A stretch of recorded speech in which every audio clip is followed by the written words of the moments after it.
नमस्कार मित्रांनो, मी मयूर कांगणे. नुकताच महाराष्ट्राचे लाडके अभिनेते श्री अशोक सराफ यांना पद्मश्री पुरस्कार मिळाला. यानिमित्त त्यांचा एक छोटासा चाहता म्हणून मी एक पत्र लिहिलं अशोक मामांना, ते तुम्ही नक्की ऐका.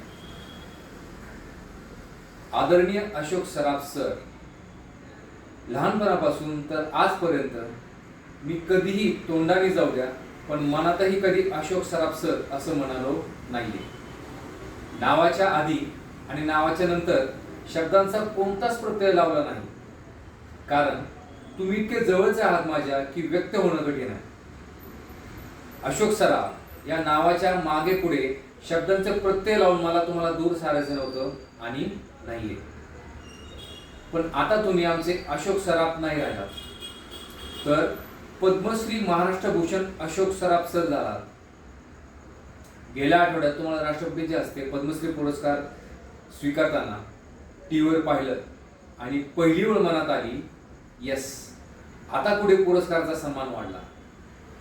माझाच नाही तर तुमच्यावर प्रेम करणाऱ्या महाराष्ट्रातील प्रत्येकाचा ऊर निश्चित भरून आला असेल. मला आजही आठवतंय, शनिवारी आणि रविवारी दूरदर्शनवर सायंकाळी 4 वाजता मराठी चित्रपट लागायचे.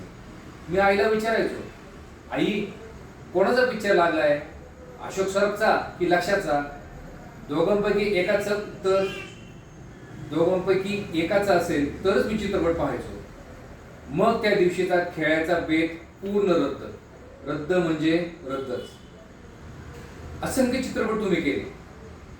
तुम्ही भूमिका केलेला माझा सर्वात आवडता चित्रपट कोणता हे ठरवणं म्हणजे साखरेचा कोणता कण गोड आहे हे ठरवणं. तरीही तुमचा अशी ही बनवाबनवी आणि आपली माणसं ही माझी अत्यंत जवळची चित्रपट. अशी ही बनवाबनवी मधला जुगाडू व आपल्याच बॉसशी अलगद हळूवार फ्लर्ट करणारा सेल्समन, एक भाऊ, एक मित्र, हे सगळेच पात्र मला आणि प्रत्येक मराठी माणसाला आपलेच वाटतात.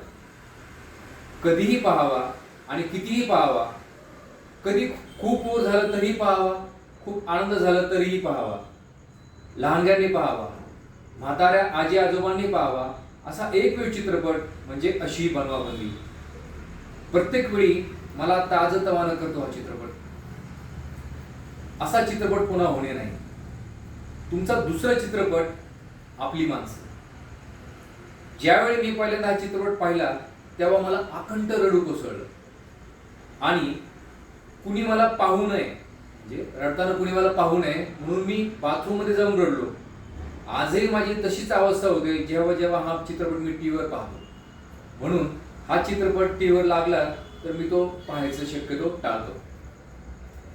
काय बाप रंगवलाय तुम्ही, काय बोलावं यावं.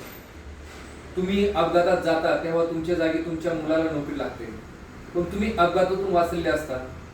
काही दिवसांनी पुन्हा घरी येता तर मिळालेली नोकरी जाऊ नये म्हणून तुमचा मुलगा तुम्हाला खोलीमध्ये डांबून ठेवतो. तुम्ही जिवंत नाही याची खात्री व्हावी म्हणून तुमचं जिवंतपणे श्राद्ध करतो. तुमच्या पत्नीचं कुंकू पुसतो तुमचा मुलगा.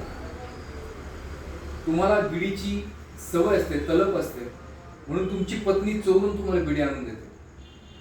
बस, मला लिहवते नाही आणि ऍक्च्युली बोलवते नाही. मनातल्या मनात भिंती तुटतात अशोक मामा, काळीच पिळून निघतं. या चित्रपटाने माझ्या मनाला बापाची व्याख्या समजावली. ती मला खोलवर समजली आणि कायमची माझ्या काळजात मी ती कोरून ठेवली. आज वडील नाहीत माझे, पण तुमच्यामुळं मला बाप म्हणजे काय हे लहानपणीच समजलं आणि माझ्या वडिलांना मी समजून घेण्याचा प्रयत्न करू लागलो लहानपणापासूनच. आजही मी तो आब माझ्या वागण्यात जपत असतो. काही वर्षापूर्वी 2015-16च्या दरम्यान मी चहावर ब्लॉग लिहायचो. या ब्लॉगमध्ये तुमच्या आणि अश्विनी बनवभूमीच्या प्रेमाखातर मी स्वतः चहावर काही संवाद रचून त्याचे पोस्टर बनवले होते. लोकांना ते प्रचंड आवडले. मी ते पोस्टर या पत्रासोबत जोडत आहे.